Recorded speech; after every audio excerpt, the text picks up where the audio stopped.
तो hello guys, क्या हाल है। सोलोड स्टार के एपिसोड नंबर 82 के एक्सप्लेनेशन में स्वागत है आपका। एपिसोड की स्टार्टिंग होती है और अपन देखते हैं लीशन और बाकी सबको जो गोल्डन हॉर्न बीस्ट के मरने की खुशी में सेलिब्रेशन कर रहे होते हैं। लूफेंग बबता की तरफ देखते हुए बोलता है कि फाइनली एक बड़ा डिजास्टर टल गया है, हमने गोल्डन हॉर्न बीस्ट को मार गिराया है। जहाँ लूफेंग मास्टर होंग को देखता है, मास्टर होंग उस गोल्डन हॉर्न बीस्ट को सलंग देखे जा रहे थे, शायद उनको कुछ ठीक नहीं लग रहा था। और फिर अपन गोल्डन हॉर्न बीस्ट को देखते हैं जो अभी तक जिंदा होता है और अपने आप को हील करने की कोशिश कर रहा होता है।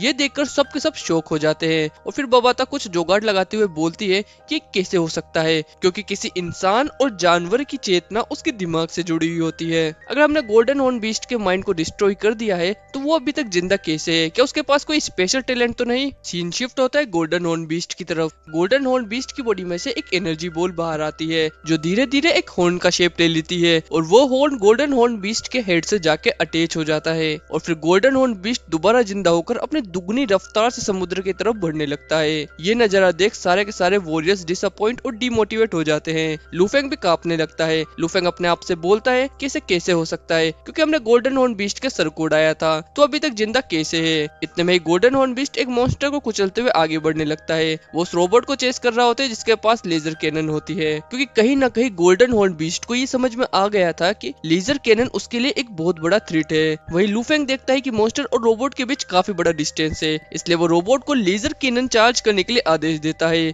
जिससे कि रोबोट एक जगह रुककर लेजर कैनन के अटैक को लॉन्च करने के लिए उसे चार्ज करने लगता है। लेकिन गोल्डन हॉर्न बीस्ट अब पहले से भी ज्यादा ताकतवर हो चुका था और फास्ट हो चुका था, इसलिए वो लेजर कैनन के चार्ज होने से पहले ही उसे डिस्ट्रॉय कर देता है। उसमें वो रोबोट भी मारा जाता है जिसके पास वो लेजर कैनन होती है। ये नजारा सारे कंट्रीज के लीडर देख टेंशन में आ जाते हैं, क्योंकि अब गोल्डन हॉर्न बीस्ट अपना रिवेंज किसी भी हालत में लेके रहेगा। अब लूफेंग अपने आप से बोलता है कि हमारा सबसे बड़ा अल्टीमेट वेपन भी अब डिस्ट्रॉय हो चुका है, अब हम आगे क्या करेंगे। इधर गोल्डन हॉर्न बीस्ट रोबोट को डिस्ट्रॉय करने के बाद वहां से चला जाता है। इतने में मीटिंग हॉल में एक वॉरियर के पास एक नोटिफिकेशन आता है जहां वो बताता है कि अर्थ के जितने भी बचे हुए मिलिट्री बेस थे उन सभी पर बीस्ट वेव ने हमला कर दिया है। कई सारी सिटीज और कंट्रीज मॉन्स्टर के द्वारा कैप्चर कर ली गई है, जिसे देखकर सारे एल्डर टेंशन में होते हैं। ये सब देखकर मास्टर होंग और लीशियन कहते हैं कि अब टाइम आ गया है। मास्टर होंग और लीशियन सबको बताते हुए कहते हैं कि golden horn beast laser cannon की वजह से काफी इंजर्ड हो चुका है और ये अपने पास एक अच्छी अपॉर्चुनिटी है, अपन को इसको मिस नहीं करना चाहिए। इसलिए मैंने और लीशियन ने ये फैसला लिया है कि हम दोनों पर्सनली गोल्डन हॉर्न बीस्ट से हैंड टू हैंड कॉम्बैट करेंगे। ये हमारी आखिरी बैटल होने वाली है। ये सब सुनकर सबको शौक लगता है, क्योंकि ये दोनों अपनी जान की बाजी लगाने जा रहे थे।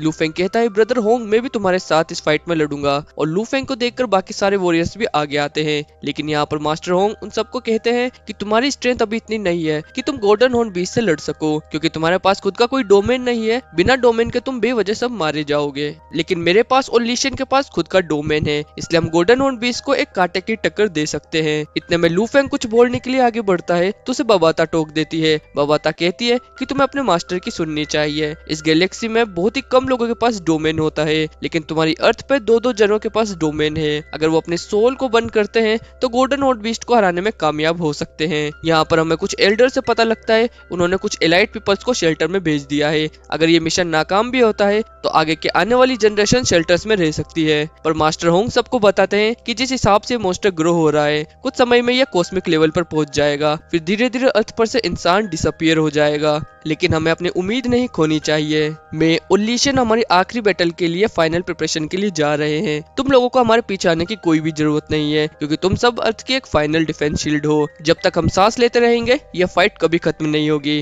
फिर मास्टर होंग लूफेंग की तरफ उम्मीद भर नजरों से देखते हुए वहां से चले जाते हैं और वहीं कुछ वॉरियर्स को पता चलता है कि उनकी बेस सिटी पर भी मॉन्स्टर ने अटैक किया है, इसलिए धीरे धीरे वहां से सारे वॉरियर्स चले जाते हैं। लास्ट में बस लूफेंग ही वहां रह जाता है। लूफेंग कहता है कि अब ये लड़ाई आखिरी सांस तक चलेगी। जब लूफेंग वारगो टेंपल से बाहर आता है तब उसकी माँ उसको बताती है कि उसकी सेटिंग प्रेग्नेंट है। लूफेंग अपनी सेटिंग के पास जाता है, उसको गले लगा लेता है। बबाता सेटिंग का पेट स्कैन करके बताती है कि उसके पेट में 2 ट्विंस ब्रदर है।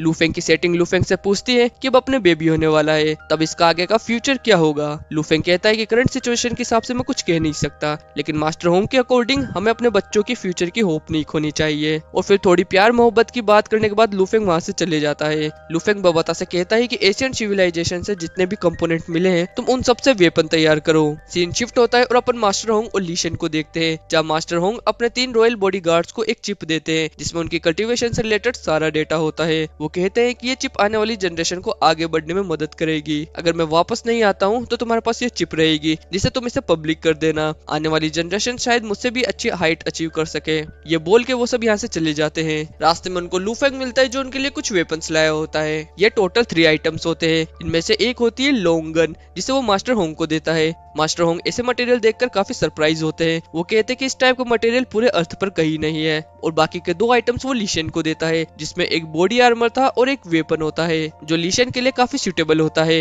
और फिर ये तीनों वॉरियर्स उड़ते हुए एक जगह पहुंचते हैं जहाँ पर मास्टर होंग कहते हैं लू फेंग तुम्हारा सफर बस अब यहीं खत्म होता है। मेरे पास तुम्हारे लिए एक इम्पोर्टेंट टास्क है। तुम अर्थ के 3rd स्ट्रॉन्गेस्ट वॉरियर हो, इसलिए तुम्हें हमारे जाने के बाद अर्थ की प्रोटेक्शन करनी पड़ेगी। ये बोलकर लीशन और लू फेंग एक दूसरे को गले लगकर गुड लक विश करते हैं। जब लीशन लू फेंग के साथ हाथ मिलाता है तो लीशन भी लू फेंग को एक चिप देता है जिसमें उसका सारे कल्टीवेशन का सारा डेटा होता है। और वैसे ही सेम चिप मास्टर होंग ने अपने डिसिपल्स को दी होती है। और फिर सीन शिफ्ट होता है जहाँ एक बेस पर बीस्ट वेव ने अटैक किया होता है। इतने में लू फेंग वहां पहुंच जाता है और लू फेंग अपने फ्लाइंग नाइफ से सारे मॉन्स्टर को मार गिराता है। ये देखकर सारे वॉरियर्स झूम उठते हैं। इतने में लू फेंग के पास एक नोटिफिकेशन आता है और वो देखता है कि ब्रदर होंग और लीशन अपने काम पर लग चुके हैं। ये फाइट पूरे वर्ल्ड में टेलीकास्ट की जा रही होती है। आज का वीडियो यहीं खत्म होता है। अगर आपको हमारा वीडियो अच्छा लगा है तो वीडियो को लाइक कर देना और हमारे चैनल को सब्सक्राइब करना मत भूलना।